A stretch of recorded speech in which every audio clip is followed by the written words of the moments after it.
Hello, Bestie. Oh my God. Hi, No how are you see. doing? I'm pretty good. And you? I'm doing really well. Yeah, thank you for inviting me on again. Yeah, it's my honor to invite you again. Let me turn on my sound. I Okay, can. Okay. I can hear you now now. you can hear Yeah. me? Okay, good. Okay. And now we have both of us have the good connection. And then welcome our influencer and our professor in the deep sky. And his real name is Francisco. Welcome everyone. Now let's I remember you have the SC571CC and 605CC. You have two of them, right? Yeah, I have both of them. The 605CC was actually my first cooled astrophotography camera. It came with this hat. I don't know if you remember this logo. I think this was for your 7th anniversary. I have Yeah. some of your older. Yeah, it's been a really good camera. And then I recently got the 571CC, and that one's been. It's actually they're. I would have them both with me, but they're both in use right now. They've been running images all night. Oh, sounds cool. Yeah.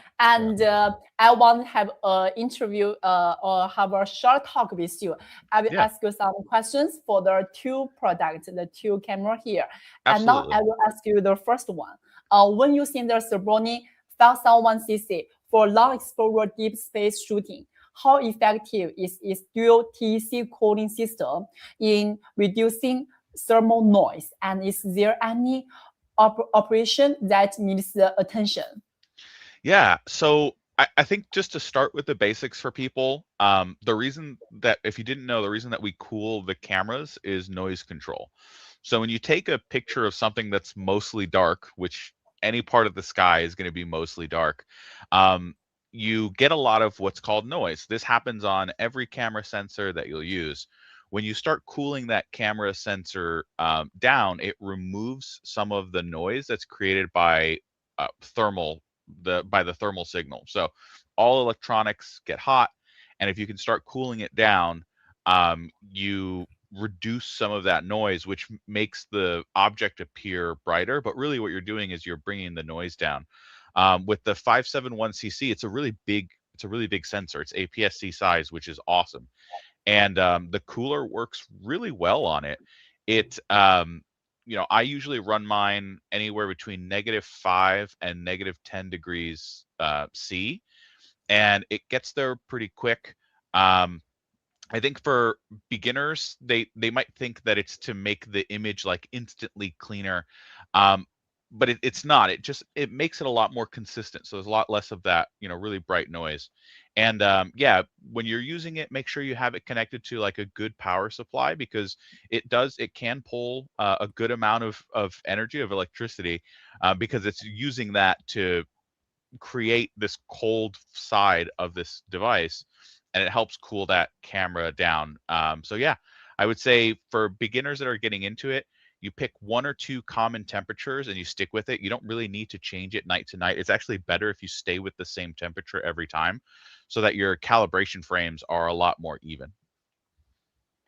Oh yeah, thank you. And Yeah. yeah, and for beginners, which astrophotography software would you most recommend it for use with a deep sky camera? Yeah, that's a great question. So if you're doing like long exposure deep space astrophotography, I would recommend NINA. It's an acronym. It stands for Nighttime Imaging and Astronomy, and it's free software that you can just get. And in there, which Svbony has native NINA drivers. So you download the Svbony driver from the site, and it works in NINA really, really well. So I would say NINA for people that use PCs is like the best way to go. And if you're that's for like deep space stuff. If you're trying to do planetary imaging, I would probably use a piece of software called SharpCap. And SharpCap has a lot of very specific tools and workflows for capturing like really bright objects. So planets and the moon and stuff like that. But mostly if you're using a 571cc, it's probably for deep sky. And for that, I always recommend Nina. It's one of the best. I mean, I probably use Nina every day. Oh yes. Nina is a powerful astronomical processing tool, an excellent aid for technical users. Yeah. It can Yeah. be a little bit intimidating at first, but once you understand like the way that the things are laid out, there's a lot of really good videos on the internet on how to use Nina, and the Nina guidebook. So it's a website, but the Nina site that shows you like what all the buttons do is actually super user friendly. Yes, it's quite difficult when you first start learning. I Yeah. also have tried before. It's it's very difficult for new nurse. Yeah. Yeah. And for our next question is that third question.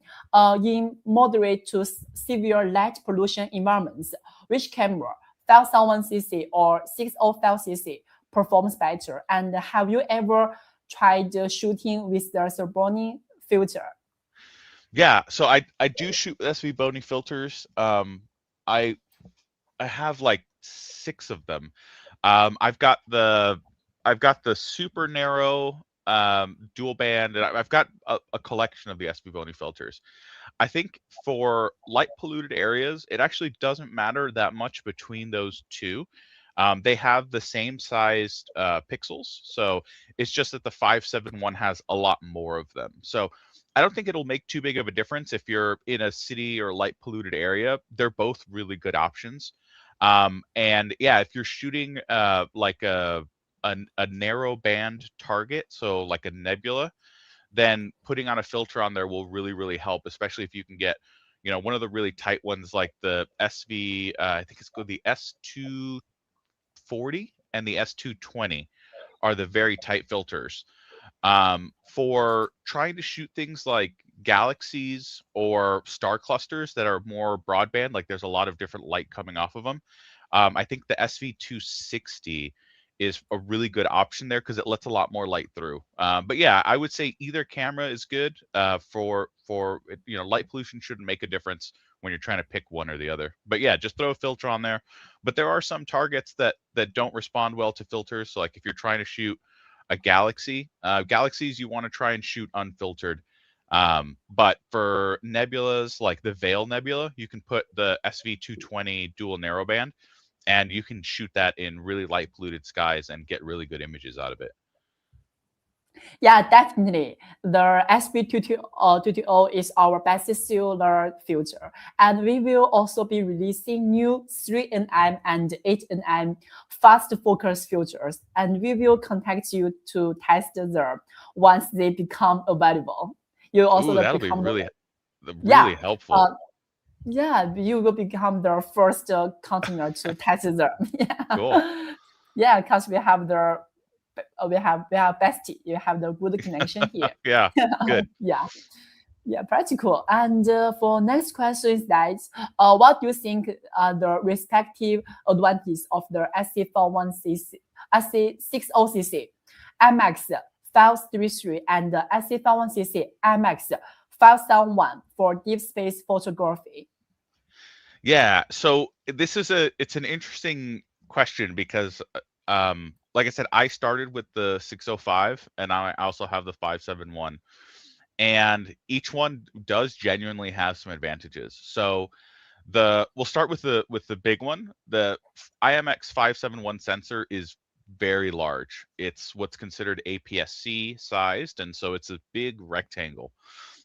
That's really nice because you capture more of the night sky. You can, it's sort of in an it's like a widescreen aspect ratio, so everything looks wide. And so you can do a little bit more with like framing the targets. You can capture, in theory, more of them with any given telescope.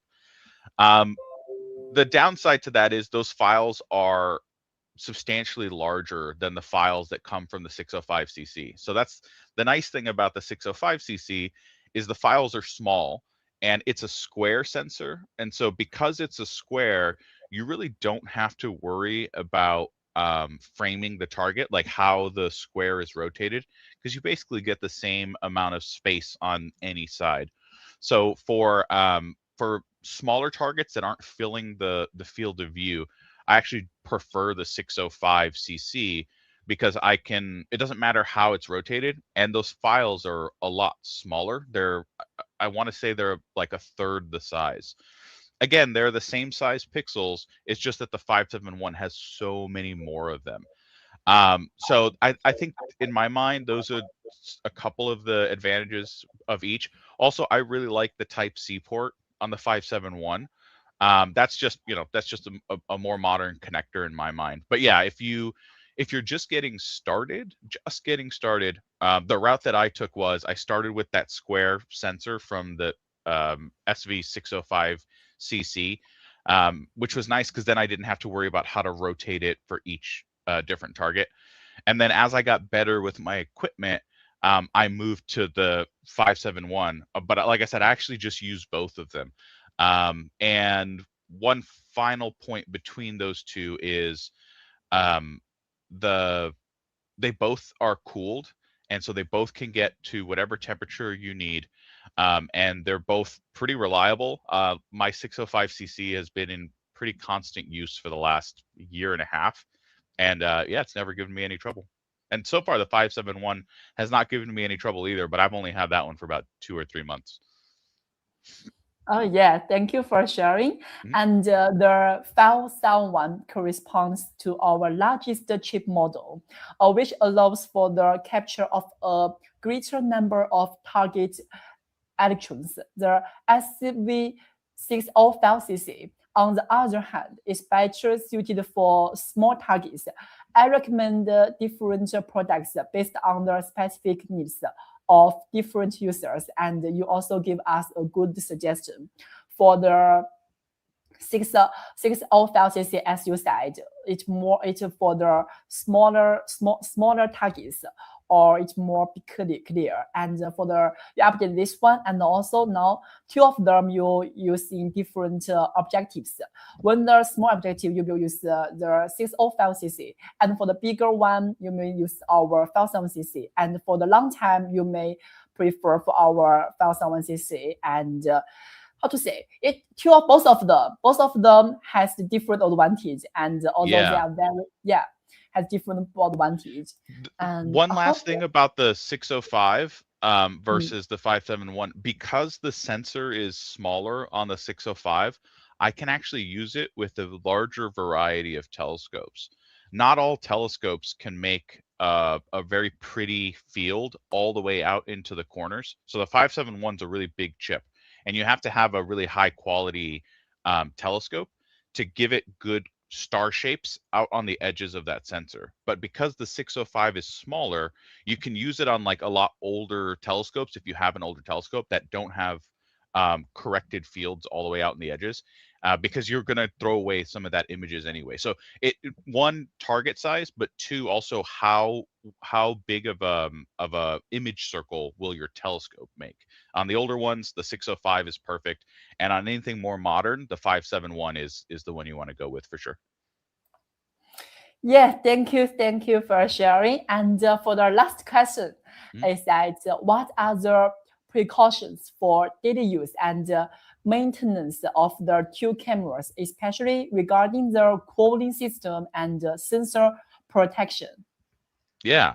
Um, so I would say dust is inevitable on the outside of the sensor window, but always when you take the cameras off and you're going to put them away, make sure you put the caps on them first, right? I mean, as soon as you take that camera off of your telescope, put the cap on it. As far as making sure that the cooling system and all those things function, um, within Nina, which is the software that, like I said, I think a lot of people should probably learn how to use Nina. When you go to the camera cooling area, there's minimum times to achieve those set temperatures. So if you set it to -10°C, you can just hit, go, and it'll immediately try cooling it as much as it can to get it really cold. But if you set the minimum time, it actually slows down how fast it cools, which is a good thing. You want to try and have the camera get cold over about a minute time span, maybe 2 minutes. And the same thing at the end of your night. When you're done imaging, don't just unplug it. Within Nina, there's actually a warm your camera button, and that will slowly pull the power off to let the sensor start rising in temperature somewhat consistently, as opposed to just pulling the plug and having it get warm immediately. I would say those two things would be really helpful just to help for longevity.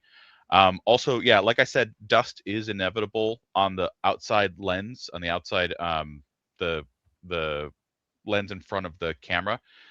Don't try cleaning it with anything dirty or rough. Usually you'll want to try and use like they're called bulb blowers. They're like manual blowers that will that photographers use to clean their like lenses and stuff. But I use, let me try and grab one. I have one right here or my desk. I use one of these like electronic dust blowers. And so what these do is they just blow really, really intense air at the device. So it, like, I'll hold the camera up and I'll just like dust it with this, and then I'll put the cap on. You really shouldn't ever use any like cleaning fluids. You know, you don't need to put Windex or anything on there. Like, don't do any of that, because you really shouldn't ever be touching the sensor window. So the only things that should be on there is dust. If that ever does happen, if you do accidentally like touch it and leave a fingerprint, grab like a facial tissue, like a really delicate facial tissue, and just breathe on the window. Let your breath sort of do that. Don't use anything too harsh on them. They're, you know, you want to consider them delicate. They are pretty sturdy. I've done silly things to mine and they work really well, but you want to try and take care of it, because I know that they'll last a really long time. Wow, sounds really cool. It's really a good suggestion, you know. Because, you know, I also want just use the filter, the cleaner filter to clean it, but it will hurt our camera. Yeah. It might eventually. So there's, and also there's a chance that if you put too much fluid on there, the fluid will go around. Because if it, you know, it'll just sort of go around the glass, and it might get to somewhere that you can't easily get rid of it. So if you do need to use a cleaning kit, like a cleaning fluid, spray the liquid onto like your paper towel or your cleaning. If they have, like, some of them look like cleaning sticks, spray it on there first, and then, you know, but you just don't want to get everything so wet that the liquid might go around it. Yeah, we can't put the cleaning fluid directly to the surface, but we can put it in a paper and use the paper to clean them away. Yeah, that's it. Yeah, so it can protect our cameras, our baby camera. Yeah. And when you're not using it, put it back in its soft case. You know, or have a case for it if you can, because that does help, so it doesn't get knocked around if you're just you know, if it's sitting in your drawers. That is an excellent suggestion. I will pass it along to Cindy and all. Developing an electric cleaner could also be an excellent option. Thank you for advice. Yeah, I think that we may produce a electrical cleaner to clean our camera or telescopes or filters. I think that would be nice. Yeah, this would be nice. I think this also will have a good market. Yeah. So right now there are a couple different brands and companies you can get. Usually I just like go on, you know, Amazon and get whichever one is sort of cheapest. But it would be nice if you guys released one that we knew was like safe for the sensor windows and things like that. And yeah, it would be awesome to have a cleaning kit like that. Yeah, I think that you are not only a professional for our product, you also have the good marketing ideas. Yeah. So that's really cool. Yeah, thank you. And also, you know, what's the day is a special day, you know, in China. In China, today is our Valentine's Day. Yeah. America maybe is in February 14th, right? Yeah. February 14th. But in China, today is also the Valentine's Day. Nice. That is not important. It's not special. The most important and special is that today is your birthday. Oh, yes. Thank you. Right? Today is your birthday. Yes. Happy birthday. Yes. Thank you so much. I remember the first time we talked together. all once just browsing normally on the YouTube and came across your account. Then you reached out to test the SV241 Pro for us in your page. And then she shared the video in our group. Both me and Cindy and our members watched your video. Oh my God, it really touched us. It's really such excellent video. And around the same time, we had an SV555 and circling in the US. And so we sent it to you. And again, the video turned out perfect, just as expected. It's out of our imagine, It's really you ended up keeping it. Later, when the it's right there. And 535 and SC571CC launched, and Cindy talked over and decided you should be one of the first content creator to get there. Yeah, we have a meeting, and during the meeting, all and Cindy said, you must be the first one to have to test our product. Nice. We have watched your followers.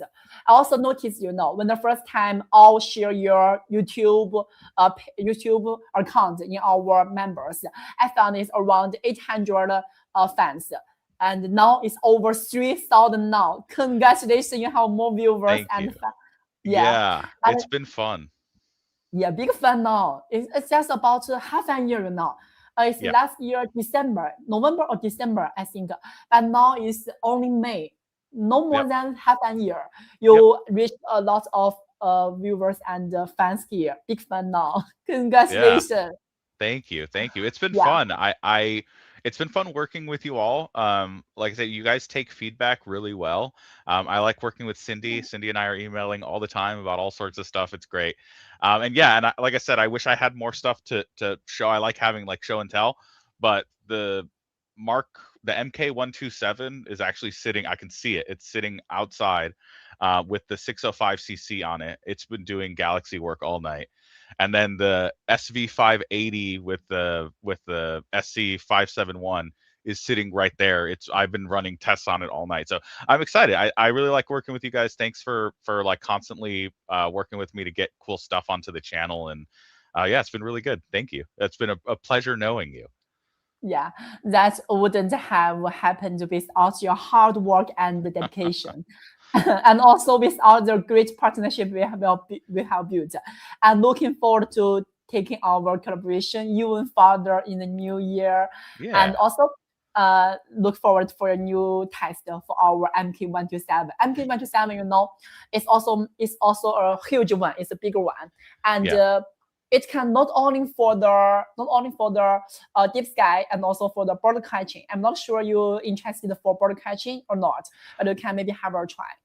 I will try it for that. The area that I live in does have a lot of really interesting birds. There's hawks and all this stuff. So I might actually set it up during the day with the nice, you guys put the nice eyepiece holders in there. And I have a couple of my users are asking me how it's like to use visually. So I think I need to run some tests at day and night for the visual use.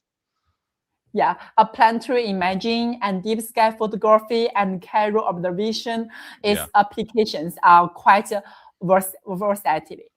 It's nice. I like it, and it's really lightweight, and it's very well built. You guys did a really good job on that one from the engineering side. Yeah, and also how time flies, and of this a short talk. For your birthday, Cindy is also make a video for you. Let's watch a video together. Happy birthday. Ready? Let's go. Happy birthday to you. Happy birthday to you. Happy birthday, happy birthday, happy birthday to you. Yeah, happy birthday. Thank you. And all of the viewers in our live stream, please follow our Deep Sky Lab. Here's his YouTube account. Please follow him. He has the wonderful videos, you know. He not Thank only you. puts the video on, not only test the product, also teach us how to use other products to have more better view. Yeah. Yeah, thank you so much for joining me Thank you. today. I really Francisco. appreciate it. Yeah. And Yeah, yeah, thank I'm excited. I think the next video I'm going to do, I'm working on right now, is that MK127. I've got like 2 or 3 nights worth of really good data. I've got some cool 3D printed files for people. So hopefully that one will come out in the next couple of days. I'll let you know. Yeah, I also hope maybe the next time I also have this short talk or the interview with you. It's my honor, and I hope the next time see you again. Thank you so much. It's always a pleasure.